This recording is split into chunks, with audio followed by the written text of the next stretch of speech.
じゃーん、こんな風にベスカープレートの商談シーンも完全再現できると、これは嬉しい。皆さんこんにちは。ジェイズホビーベースへようこそ。いやー、暖かくなりましたね。春になりました。皆さんいかがお過ごしでしょうか。今回は日本国内限定販売のこちらのマンダロリアンをご紹介します。SH フィギュアーツ魂ウェブ商店限定マンダロリアンアーマラーです。イエーイ。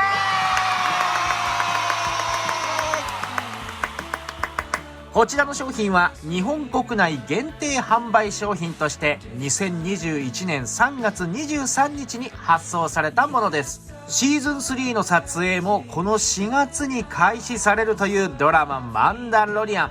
この先も必ず出てくるでしょう。凄腕アーマー職人であるこのアーマラー。以前にこのチャンネルでもレビューしましたね。ハズブロブラックシリーズアーマラーとも比較しながら見ていこう。パッケージは付属品も今回多いので大きめ。デザイン的にはいつものスターウォーズマンダロリアンシリーズで同じだね。ザ・アーマラーの名前に魂ウェブ商店のロゴもバッチリ。横はフィギュアの写真。後ろ仁王立ちのアーマラーにフィギュアーツってことでどれだけ動くかが楽しみだね。工具はもちろんベスカープレートの束やカムトノなんかもついてます。ディンジャリンと絡めれば劇中の様々なシーンが再現できそうです。反対はこう魂ウェブ商店のシールもついてます。下と上では開けていこう。隠れることは生き延びること、生き延びることは強さよ。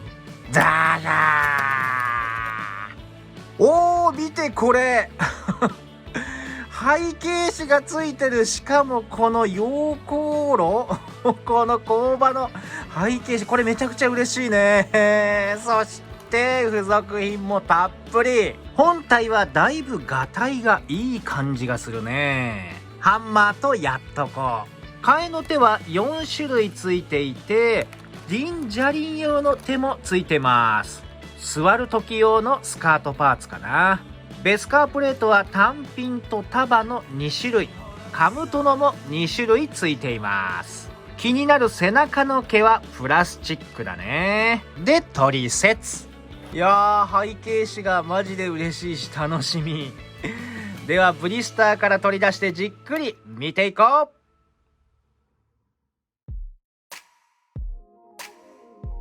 まずは造形を見ていこう。全体はこんな感じ。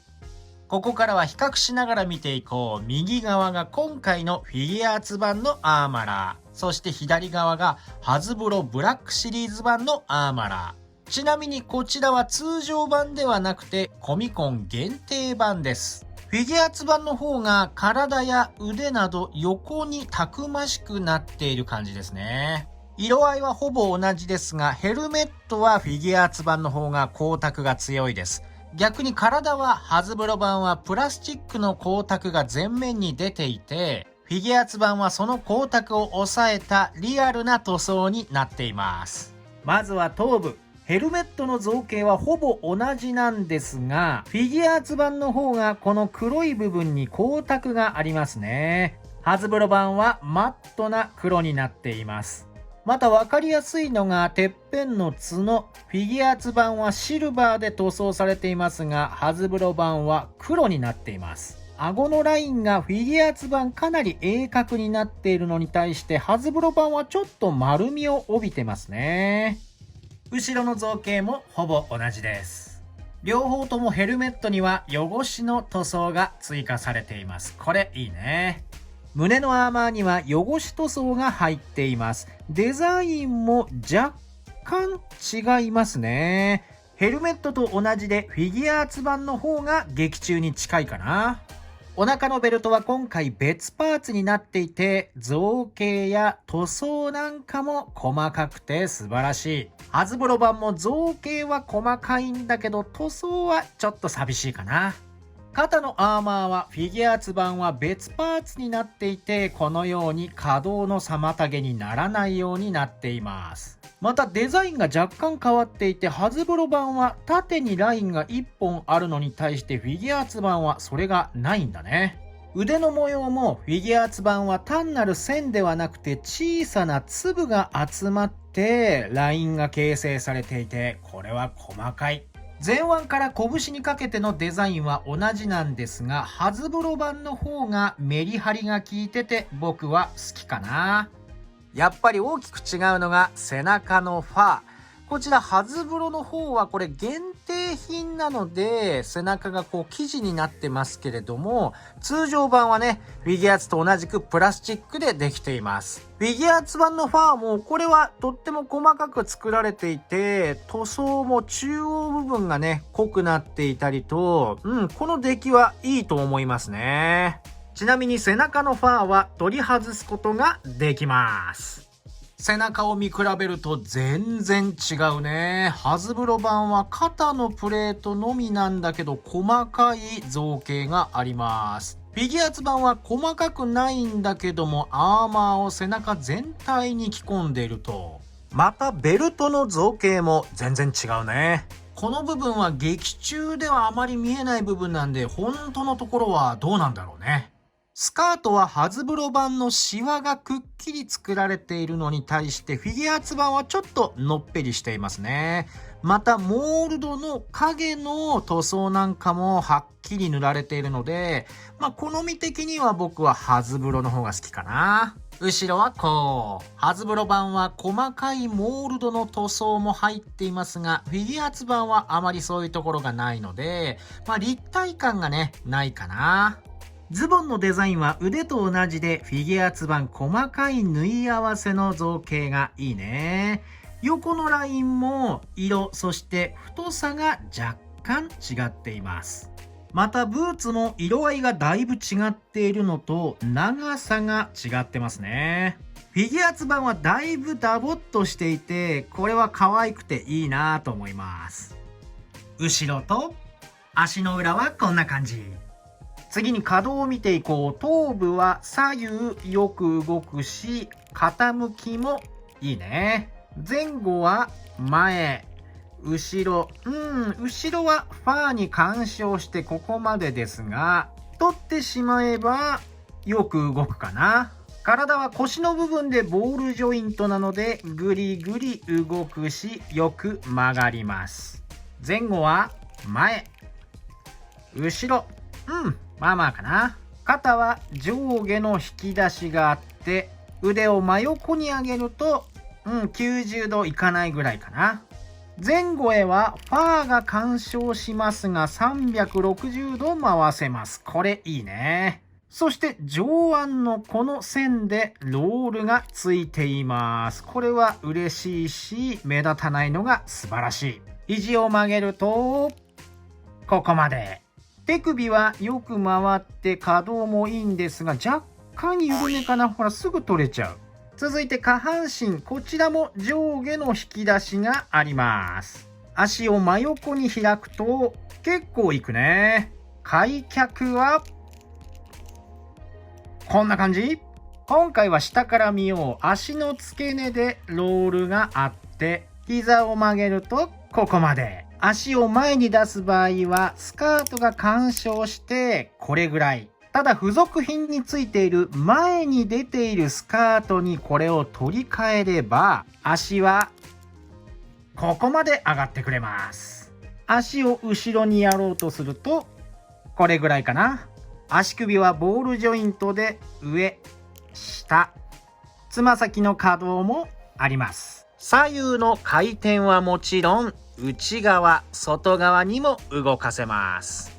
造形はヘルメットやアーマーのバランスなど細かく作り込まれていていいですね。一部塗装のメリハリがない部分はありますけれども、大丈夫かな。可動も足のスカートへの干渉または肩のファーへの干渉はありますけれども、このように蹴り上げもできるのでとてもいいと思います。設置性もねなかなかいいんでバランスも取りやすいです。ほんとね、この肩のプレートが別になってるのがいいんだよね。いやー、今回もよく動く。さすがフィギュアーツ。今度は付属品を見ていこう。まずはアーマラーの仕事道具であり武器であるハンマー。全体はシルバーで塗装がされていて、さらに使い古されたサビの塗装も追加されています。これはなかなかリアリティがあっていいですね。持たせる時の専用のハンドパーツがあるんだけど、これが結構きつくてね、本当にこれでいいのかなっていう感じ。しかも塗装が剥げそうなんだけど、どうなんだろう。なんとか入った。いやー、先端のシルバーの塗装が剥げた感じがするけどね、どうだろう。何度もつけたり外したりはしない方がいい気がする。ハンドパーツを取り替えて、このようなかっこいいポーズを取らせることができます。次も工具であり武器であるやっとこ。これも全体がシルバーで塗装されていて、うっすらサビの塗装が追加されています。これは残念ながら稼働はしなくて、ここら辺でくっついちゃってますね。ここも特に開いたり閉じたりはしません。これにも専用のハンドパーツがついていて、持たせるとこんな感じで作業風景が再現できるんだね。これもね、若干きつめなんで塗装が剥げないか心配なところではあります。またね、このやっとくに挟むものがこれベスカーアーマーのプレートなんだけど、あんまりないのと、ここがね結構幅が広いからちょっと遊びづらいかなというのはありますね。さあ、両手に武器を持たせてアーマラーハリガーハリガーハリガーハリガーハリガーやられ役ありがとうライダー。うちにもトルーパーが数人欲しい。今度はベスカープレートいってみよう。全体がシルバーで塗装されていてめちゃくちゃ綺麗ですね。で、細かく左上には帝国のマークが入っていて素晴らしいです。ちなみにブラックシリーズのディンジャリンについていたベスカープレートはこちらですね。塗装がないのが残念なんだけども、こっちにはちゃんとこうわかるかな、波のような模様が劇中通り裏表に入ってるんで、今回フィギュアーツのこちらのプレートにそれがないのが惜しいかな。もう一つベスカープレートのこちらスタック束になってるやつもついてきます。帝国の模様はもちろん横から見ると何枚も重なってるように見えますね。でもね、特にこう分けられたり可動とかあるわけではありません。そしてベスカーのスタックをしまっておくのがこのカムトの中にスタックを入れて持ち運ぶ道具なんですが、これ開いた状態のものですね。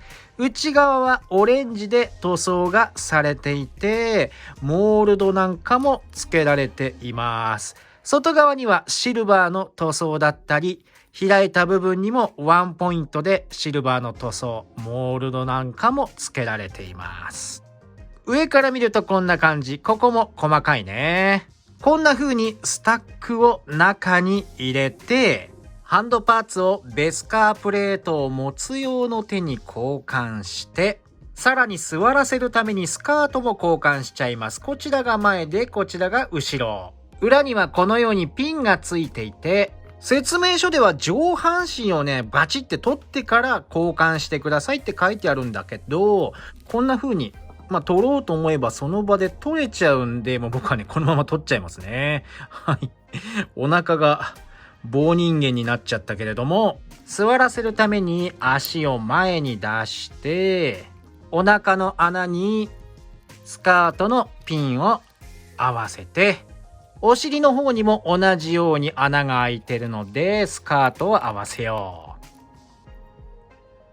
これで座ってる姿勢が取れるので、じゃーん、こんな風にベスカープレートの商談シーンも完全再現できると、これは嬉しい。で、付属のカムトノにはもう一つ蓋が閉まった状態のものがついています。こんな風に外のモールドだったり塗装はちゃんと入っていますが、特に何か蓋が開くとかギミックなどはありません。このカムトノは今回付属されていたこちらフィギュアーツマンダロリアン用のハンドパーツに持たせるためのものなんですね。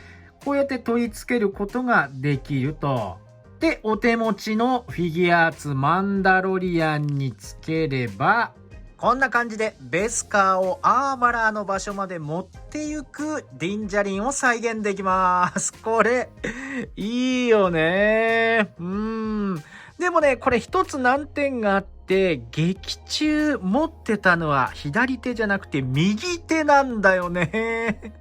なんでフィギュアーツはそこ逆にしてしまったんだ。ハンドパーツもう一組は開き手。これはディンジャリンにジェットパックを渡す際に使えるね。最後はこれも見ておきたいな。マンダロリアンフィギュアーツにはいつもついてくる嬉しい背景紙。今回はアーマラーの工場だね。これを後ろに立てて、その前に彼女を立たせれば、もう最高です。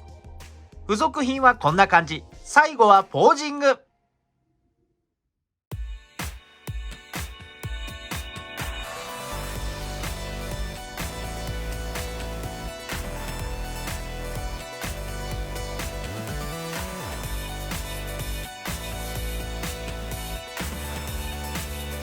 というわけでいかがでしたでしょうか。今回ご紹介しましたこちら SH フィギュアーツ日本国内限定販売商品マンダロリアンアーマラー。いや、さすがフィギュアーツ、稼働する箇所が多くていろんなポーズが付けられましたね。工具やその他付属品の出来も良くて、何よりこの背景紙があるのでいろんな劇中のシーンを再現できる良品になっていると思います。比較したブラックシリーズも値段を抑えつつ頑張ってはいるんだけれども、やっぱり遊びやすさはフィギュアーツの方に軍配が上がるかな。今後は今日ちょっとだけお手伝いしてくれたこのでっかい男もそのうちレビューしたいと思ってますので、どうぞお楽しみに。今回はここまで。いつも動画を見てくれてありがとう。この動画が楽しかった、面白かったと思われた方はぜひチャンネル登録、高評価よろしくお願いします。それからコメント何でもお待ちしております。励みになります。ジェイズホビーベースの公式 Twitter もぜひご利用ください。それではまた次の動画でお会いしましょう。バイ。